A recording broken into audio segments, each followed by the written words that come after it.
Okay, let's have a look at problem 2313, minimum flips in binary tree to get result. For this problem, here we are going to share a traversal solution in recursion format. So first we'll go through the statement of the problem and look at the constraints. Then we are going to look at the method and look at the recursion relation. So finally, we share the code and comment on the operations and the return of the hyperfunction we are going to use. So first, let's look at the statement of the problem. So we are given the root of a binary tree with the following properties. So the leaf node have either the value 0 or 1, representing false and true respectively.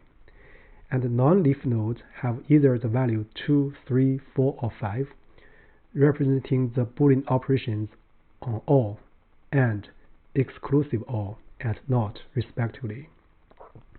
So we are also given a Boolean called result, which is a desired result of the evaluation of the root node. So below is the evaluation rule. So the evaluation of a node is as follows.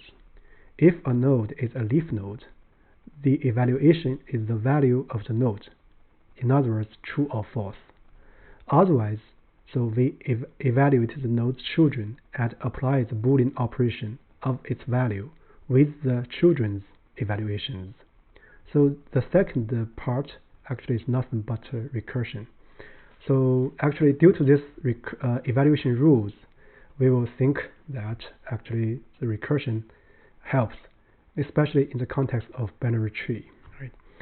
So next, in one operation, we can flip a leaf node, which causes a false node to become true, vice versa.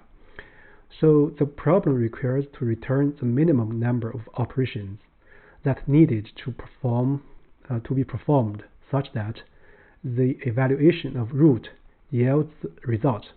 In other words, the same as the result. So next, it specifies what's a leaf node, basically a node with no children.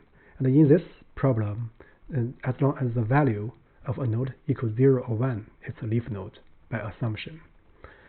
So another note is that the not nodes have either a left child or a right child only. The reason is that not is a unitary operation, but other ones appearing here are all binary operations. So with that said, we can look at constraints. So first constraint is that the number of nodes in the tree can be up to 10 to the power 5th, meaning that we cannot attack this problem by purely brute force. And the leaf node has value 0, 1, and the non-leaf node has values 2, 3, 4, 5, and the not node has 1 children, so basically covered above. So with that said, let's look at the method we're going to use to solve this problem. So the method is the standard traversal method. Here we are going to use depth first search in a recursion format. So what we want to do here, actually, we'll write a recursion hyperfunction, so called DFS, take an argument node. So what we are going to return is a length2 tuple, which specifies the number of flips needed for evaluating node to be true and evaluating the node to be false, respectively.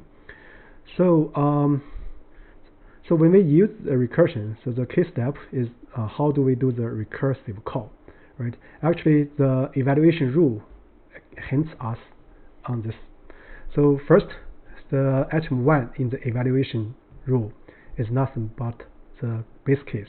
In other words, the node is a leaf. So in this case, if the leaf has value that is 0, it means that originally it's false. So we are going to return 1 and 0, which says that, so we need 1 flip to make it true. We need 0 flips to make it false. So similarly, if the leaf node value is 1, we return 0, 1. So we can interpret the return as above. So the next part is the key part, the recursive call. So assume we have a node, we want to find the return for this node. Assume that we know we have a left subtree represented by the node left, and we have the right subtree represented by the node right. So assume the return for the left subtree is left true, left false, and the right one is right true and right false. Then we are going to update the return according to the value of the current node. So there are 4 values, 2, 3, 4, 5. Here I'm going to examine 2 cases just to help gain the flavor or pattern. Then we will explain another 2 in the process of the coding.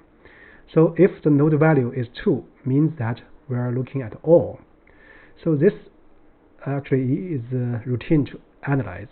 So in order to evaluate the current node to be true, because this is all, so we need either the left or the right to be true, right?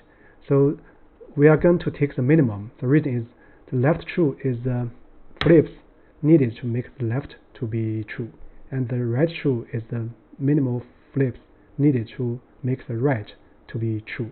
So the minimum will be the number of flips to make the current node to be true.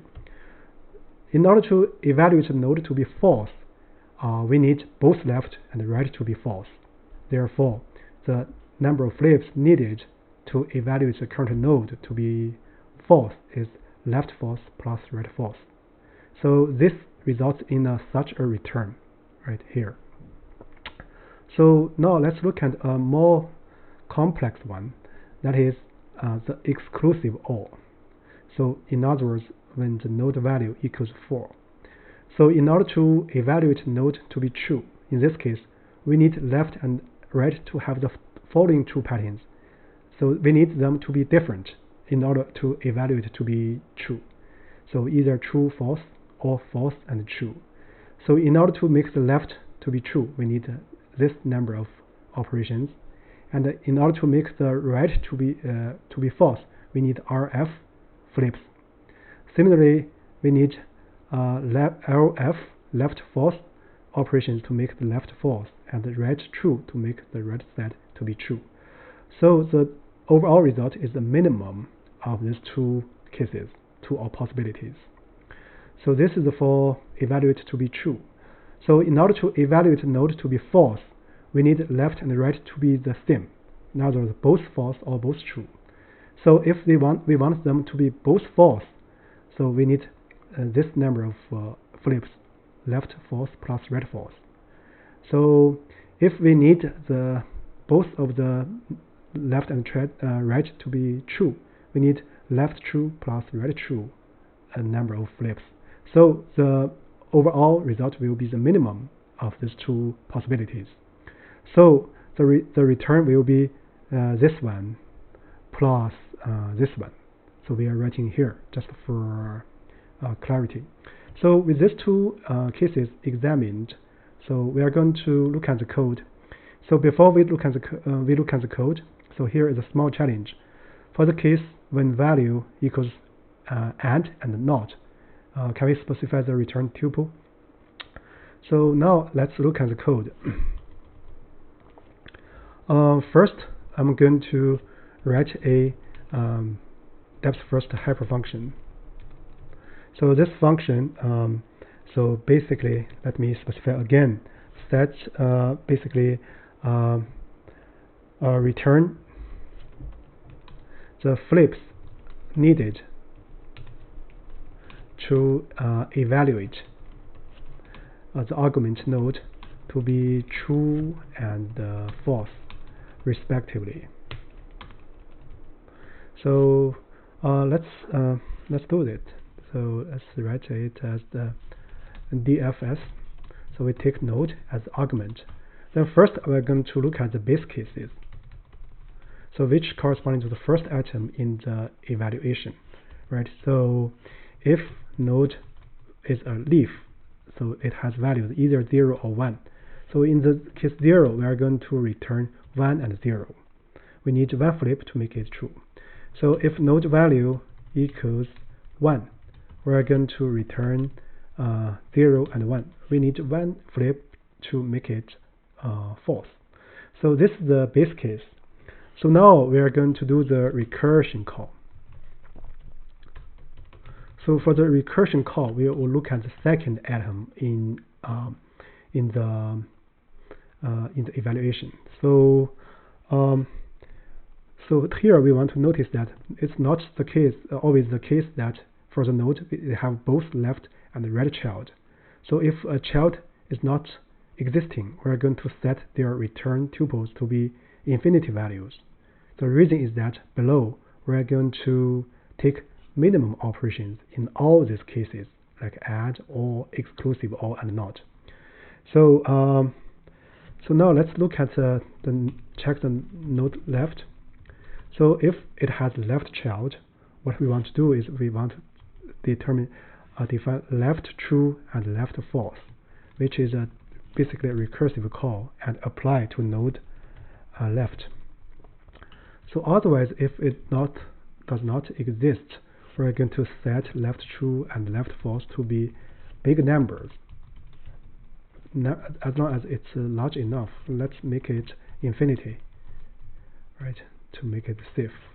So similarly, we call the node right, and we do the same thing. Right true and right false is DFS, called apply to the right child. So otherwise, if it's not existing, we're going to define this again by float infinity, float infinity. Let's copy that. So with that said, we're going to do the main job, that's logic. So the logic basically checks the 4 cases for values 2, 3, 4, 5. So let's first do value equals 2. So in other words, we are looking at all. So in this case, I'm going to return this directly. So the value equals 2. So again, we're going to return this guy. So going to return this tuple. And similarly for node value equals 4, because we have already examined that. That is exclusive all. So we are going to return this one.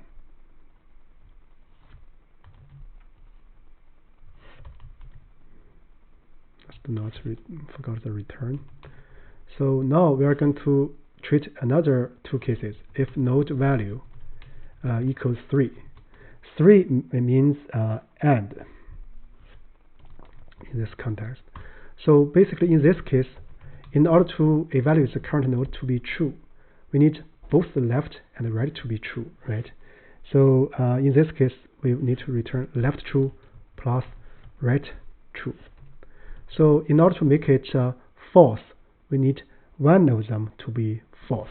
So we just need to return the minimum of left false or right false. So that's the case for value equals 3. So now let's look at the case for the remaining one, that is 5. So 5 corresponding to not. So this is also a direct case. So for this case, in order to make evaluation to be true, we need originally it's false, right? So we want to return the minimum of the left false or right false. So in order to make it false, we need to return the minimum of the left true and the right true.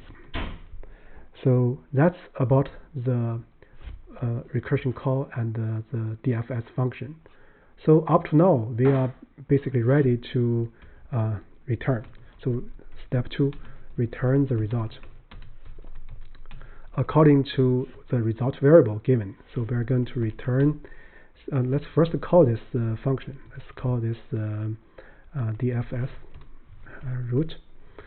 Then what we want to do is that we return result 0 if the result is true, else we are going to return result 1. So that's basically a solution to this problem. So before we proceed further, let's first check the special cases. So let's run this code. It passes the example 1. Now let's look at the special case, example 2, 0 and false.